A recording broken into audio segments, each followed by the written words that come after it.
ایک سعید بن عامر جوان، تقریباً ان کی 26-27 سال کی عمر تھی، مشہور تھا پورے مکہ میں، ان کی طرح کوئی خوشبو نہیں لگا تھا، بہت مہنگی خوشبو، بہت مہنگے لباس پہننے والے، عمدہ زندگی گزارنے والے، مقام تنعیم جہاں مسجد عائشہ ہے آج، مکہ والوں کی بھیڑ جمع تھی، وہ بھیڑ دیکھنے کے لیے یہ بھی گئے ہوئے تھے۔ کیا تھا اس بھیڑ میں؟ یہی جو تماشا دیکھنے والے لوگ ہیں۔ حضرت خبیب ابن عدی رضی اللہ تعالیٰ عنہ کو سولی پر چڑھایا گیا تھا اور ان کے کان کاٹے جا رہے تھے، ان کے ناخنوں کو پکڑ سے کھینچا جا رہا تھا، ان کے جسم کا مسئلہ کیا جا رہا تھا، اور ان پر مکہ والے کھڑے ہو کر پتھر مار رہے تھے، یہی دیکھنے کے لیے بھیڑ جمع تھی۔ اسی بھیڑ کا ایک حصہ سعید ابن عامر، جوان، بڑے پیسے والا، بڑے خاندان والا، وہ قریب جا کر کے پوچھا ابو جہل سے انہوں نے کہ وجہ کیا ہے، اس کو کیوں مار رہے، کیا بہت بڑا پاپ کیا اس نے؟ ان کو تو پتا نہیں تھا کہ مکہ کے حالات میں کیا چیزوں کی تبدیلی آئی ہے۔ اکثر مالداروں کا حال یہی ہے، ہم بھی دیکھیں پوش ایریا میں رہنے والوں کو پتہ ہی نہیں رہتا بقرعید کب آتی ہے، عید الفطر کب آتی ہے، ان کو تو وہ بھی نہیں معلوم رہتا ہے۔ بڑے بڑے پیسے والوں کا حال یہی ہے۔ تو یہ سعید ابن عامر پوچھنے لگے کہ کیا بات ہے، کیا پاپ کیا اس نے، کیا بہت بڑا کوئی بڑے گھر کا ڈاکہ مارا ہے، چوری کیا ہوا ہے بہت بڑا؟ ابو جہل نے کہا ہنس کر کے، نہیں، یہ صحابی ہو گیا، دین چھوڑا ہوا آدمی ہے، محمد صلی اللہ تعالی علیہ وسلم کے دین پر یہ آ گیا ہے۔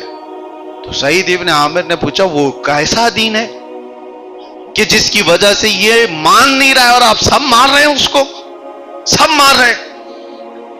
تو کئی لوگوں سے پوچھا، بھیڑ بھاڑ میں تو کسی نے جواب نہیں دیا۔ دور سے انہوں نے خبیب ابن عدی کو دیکھا۔ خبیب ابن عدی وہ ہے جو سینکڑوں کی بھیڑ میں اکیلے کھمبے سے بندھے ہوئے ہیں، جن کے جسم کو کاٹا جا رہا ہے۔ سعید ابن عامر کہتے ہیں اس پوری بھیڑ میں سب بھگدڑ میں تھے، جلد بازی میں تھے۔ ظاہر سی بات ہے تماشوں میں کوئی کسی کو ٹائم بھی نہیں دیتا، جلدی پوچھتا بھی نہیں ہے اور نہ کوئی جواب دیتا ہے۔ سعید ابن عامر کہتے ہیں پوری بھیڑ میں سب مصروف تھے، سب بے چین تھے، پرسکون چہرہ صرف خبیب ابن عدی کا تھا۔ جس کو مارا جا رہا ہے اس پر سکون ہی سکون ہے، مارنے والے تو بے چین ہیں سب۔ یہ سعید ابن عامر کہتے ہیں یہ کس لیے مار کھا رہا ہے؟ اور اس کے بعد غور سے ان کی طرف دیکھے تو ان کی نظریں ان کی نظروں سے ملی، خبیب ابن عدی کی، اور پھر مسکراتے ہوئے دیکھا کہ وہ شہید ہو گئے۔ جیسے ہی ان کے عربی کے کچھ شعر ہیں حضرت خبیب ابن عدی کے، جو اپنے شہادت سے پہلے انہوں نے کچھ شعر کہے تھے، وہ سعید ابن عامر نے سنے تھے، اور اسی بات سے ان کے دل میں، یہ تماشا دیکھنے کے لیے گئے ہوئے تھے لیکن اس تماشے نے ان کو بدل دیا۔ وہ آئے گھر اور دن بھر یہی سوچتے رہے کہ آخر ان کو مارا کیوں گیا۔ رات کو سوئے تو خواب میں خبیب ابن عدی کو بھی دیکھا، اور پھر اپنے ہی من میں پوچھنے لگے کہ ایسا کیا تھا جس کی وجہ سے اتنی سخت سزا دی گئی؟ خبیب ابن عدی نے کہا، جس کو اقبال یوں کہتا ہے، دو عالم سے کرتی ہے بیگانہ دل کو، عجب چیز ہے لذت آشنائی۔ دنیا کیا کہہ رہی ہے اس سے بے فکر ہو جاتا ہے وہ بندہ جس کو محبت مصطفیٰ کی لذت ملتی ہے۔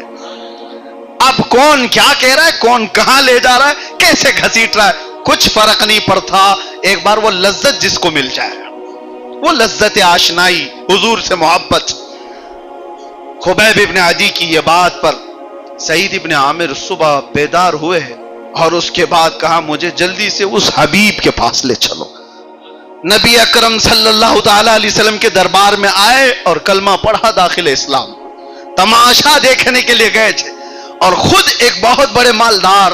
اب سنیے، زندگی بدلتی چلی گئی، اور پھر حضور کے زمانے کے بعد صدیق اکبر کا زمانہ، فاروق اعظم کا زمانہ، جب ان کی عمر 40 کے قریب آس پاس تھی، 35-40، ابھی جوانی پوری شباب پر ہی رہی، اس وقت ان کو ملک شام میں کسی علاقے کا گورنر بنایا گیا تھا۔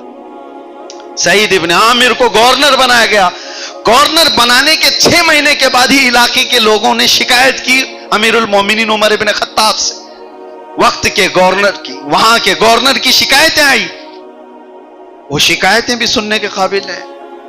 ایسی شکایتیں آئی سعید ابن عامر کے بارے میں. حضرت عمر فاروق بہت ان سے محبت بھی کرتے تھے.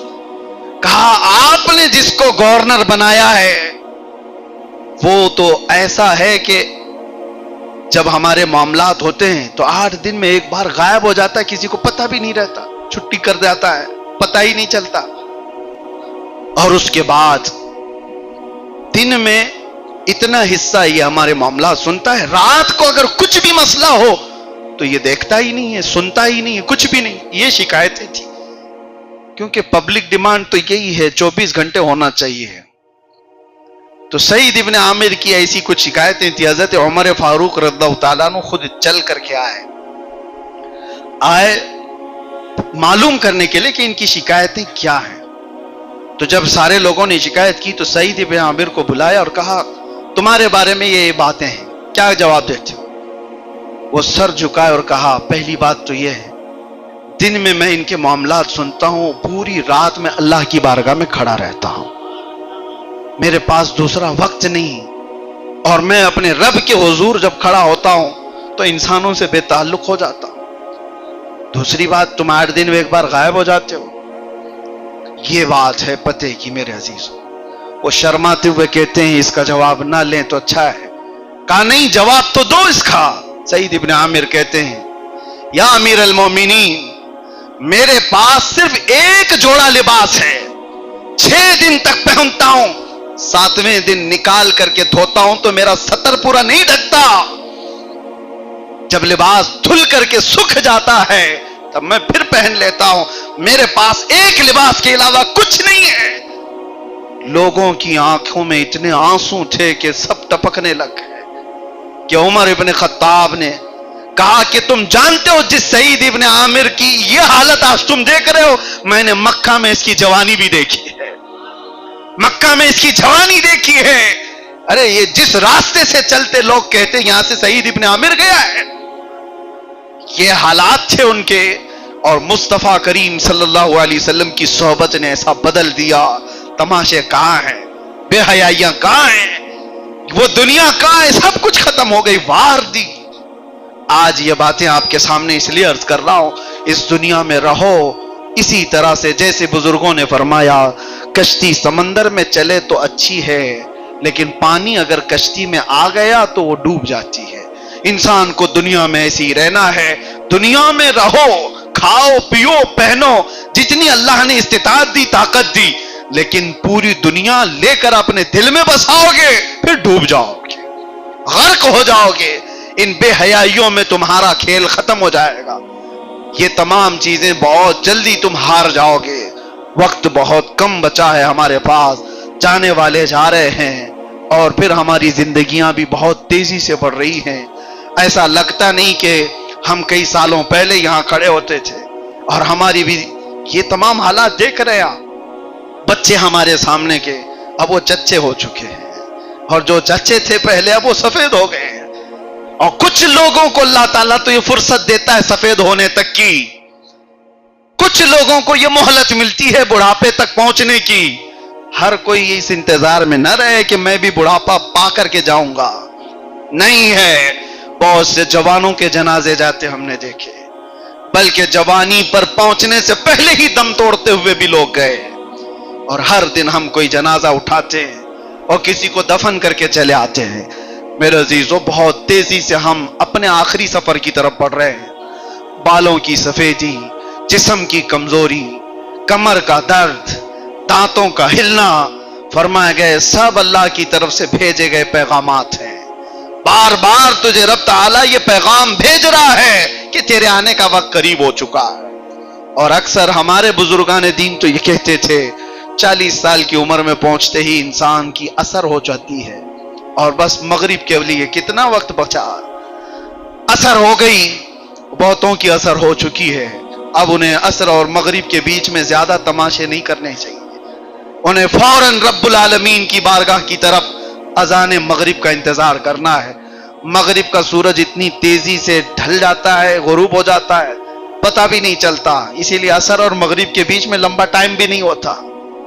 اور یہ بھی فرمایا گیا ہے 40 سال تک آدمی بدلتا ہے تو بدل لے، ورنہ 40 سال کے بعد عادتیں فطرت بن جاتی ہیں۔